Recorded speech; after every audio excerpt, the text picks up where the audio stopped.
रे साला काला चिल्लाता रे ए भाइयो सब चीजवा तो बांट देले लेकिन एगो चीजवा छोड़ देले भाइयो। रे साला कौन चीज बांट देनी कौन चीज छोड़ देनी रे? सब तो चीज तोरा के दइए देनी। ए भाइयो एगो चीज नहीं के देले। अरे कौन चीज कहता रे बोलता? ए भाइयो तू ये कहले रहले भौजी में आधा आंखों को ले। रे साला तो भौजियों में हिस्सा लेबे का रे? ए भाइयो देख तू गे रहले बाहर। हाँ हाँ गे रही बोल। तो बताओ भौजी के इतना सेवा सत्कार कोई? हाँ हाँ कोइले। तो बताओ ना तेरे हिस्सा चाहिए कि ना? रे साला ई का बोलता रे? तोरा इज्जत तो को बाकी ना रे? देखता गांव समाज के लोग कितना खराब बा, सब सुनता तोर बात। ए भैयो हमरा हिस्सा चाहिए त चाहिए ना तो अभी तोरा के अंदर करवा दे।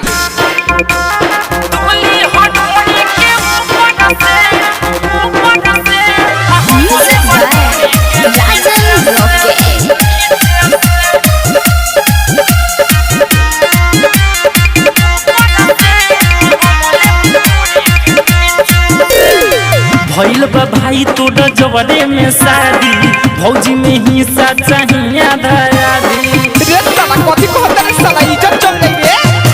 भइल बा भाई तोड़ जवरे में शादी भौजी में हिस्सा चाहिए आधा आधी। बाटी लगाव बीचे बीचे से। हे भैया सुन ले तुली हथौड़ी के ऊपर से हमले बढोड़ी के नीचे से। तुली हथौड़ी के ऊपर से हमले बढोड़ी के नीचे से। रे साला छोड़ ना रे ना भैया चोबला ना देवे भौजी में हिस्सा तो तोरा के एक ठे काट के रखो। रिकॉर्डिंग स्टूडियो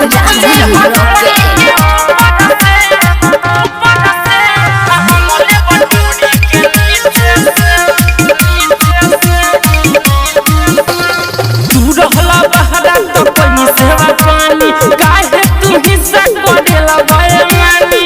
रे भैया गलती होता तू रहला बहरा त पनी सेवा पानी काहे तू हिस्सा करेला बयानी। सुनो हमले बया के तू पीछे से।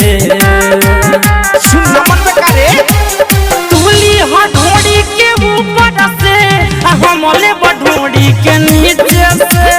तुली हथौड़ी के ऊपर से हमले बढोड़ी के नीचे से। रे भौजी तू काहे भागत तारी रे? हे कैसे तेरा तारी तेरो मत तोरा के हम खियले बानी तू हमरा लगे रह। बाप रे भाई साला हमर नाम डुबा दे रे दादा। ए बेरा नाम डुबता ओ बेरा का भेल रहे? हमरे नाम हड्डी राके सिगिरी होई अब किसका किसी कोटवा तू घीरी। रे भैया मान जो ना त जेल में करवा देबो। हमरे नाम हड्डी अमित गिरी होई अब किसका किसी कोटवा तू घीरी। भागो ना नीति हाथ घींचे से। रे भगवे सकिना रे तुली हथौड़ी के ऊपर से हमले बढोड़ी के नीचे से। तुली हथौड़ी के ऊपर से हमले बढोड़ी के नीचे से।